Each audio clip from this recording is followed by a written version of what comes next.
Bonjour à toutes et à tous, bienvenue au Social Change. Nous sommes toujours en direct et pour ces 10 prochaines minutes, je suis en duplex avec Benoît Hainaut, le PDG d'Erige. Bonjour Benoît. Bonjour, ravi d'être parmi vous. Nous aussi, on est content de vous avoir. Et puis à mes côtés aussi, Karine Gingros, qui est là. Vous êtes la responsable stratégie RSE de Nantes Métropole. On vous connaît tous. Et vous nous détaillerez les tutoriels et puis la prochaine table ronde qui nous attend.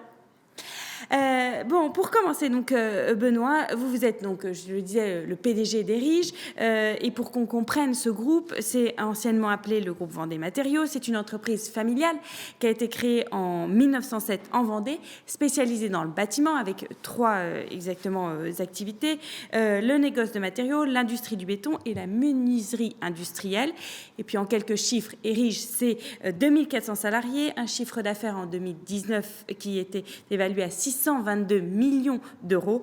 Et si on parle RSE, puisqu'on est là quand même pour cela, depuis 11 ans, le groupe participe à l'indice Gaïa et se distingue parmi les 70 meilleures PME et ETI françaises cotées en termes de performance environnementale, sociale et de gouvernance. Alors justement, Benoît, en parlant de RSE, que ce soit au niveau environnemental, social ou économique, quelles sont vos actions en la matière ? Alors, on a des actions depuis, en effet, un certain nombre d'années, des actions dans le domaine de nos équipes, qui portent sur nos talents, sur l'accompagnement de nos talents, sur le fait de les amener dans des développements qui seront spécifiques selon leurs activités, d'un côté, et puis on a également des activités importantes et qui sont plutôt vouées à se développer dans le domaine de l'environnement.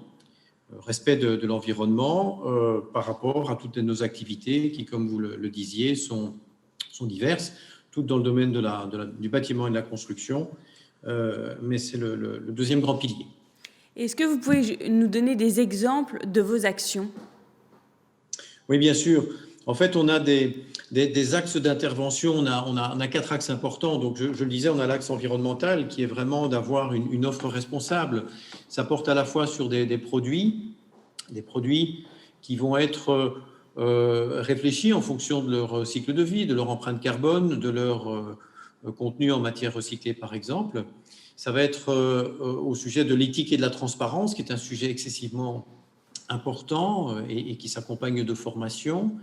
C'est le capital humain, j'en parlais tout à l'heure. Le capital humain, c'est d'essayer de créer les bons environnements de travail et les bons accompagnements pour que les hommes et les femmes de nos entreprises et de nos activités soient bien et un vrai bien-être dans notre organisation.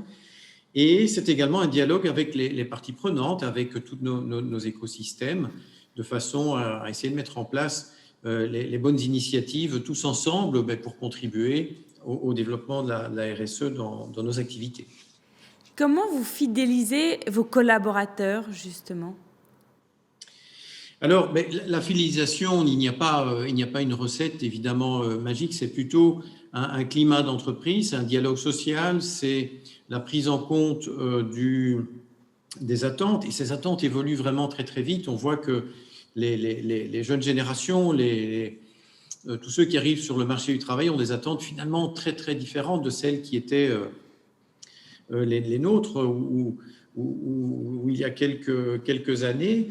Et l'environnement de travail, justement, la raison d'être, les différents sujets pour lesquels on peut avoir de l'attention, comme le respect précisément de l'environnement à travers des initiatives d'économie circulaire, comme par exemple les différentes actions qu'on peut mener avec nos partenaires locaux, sont autant d'éléments qui rendent le travail un peu différent, en tout cas donnent un sens, un véritable sens, un cap à nos actions.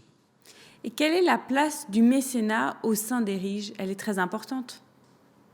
Oui, en effet, on a une activité, une association, l'association Martial Caillot, qui existe depuis de nombreuses années et dont l'objectif est vraiment de venir en support d'un certain nombre de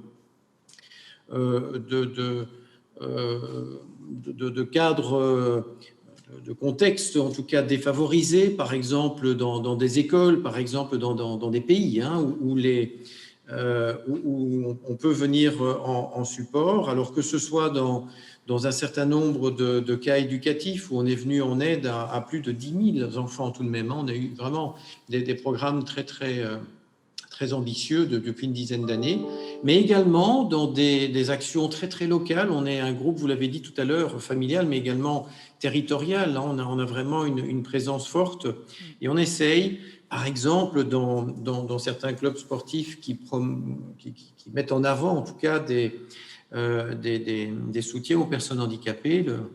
Un club de basket, par exemple, qui nous permet d'avoir un partenariat et puis de venir en accompagnement et de sensibiliser finalement toutes nos équipes aux choses formidables que peuvent faire des personnes handicapées quand on les met dans des circonstances sportives. C'est extraordinaire, c'est absolument passionnant et ce sont des choses très modestes qu'on essaye de faire, comme je vous le disais, soit dans des contextes plus généraux à l'international, soit dans des contextes très locaux, mais de façon très concrète.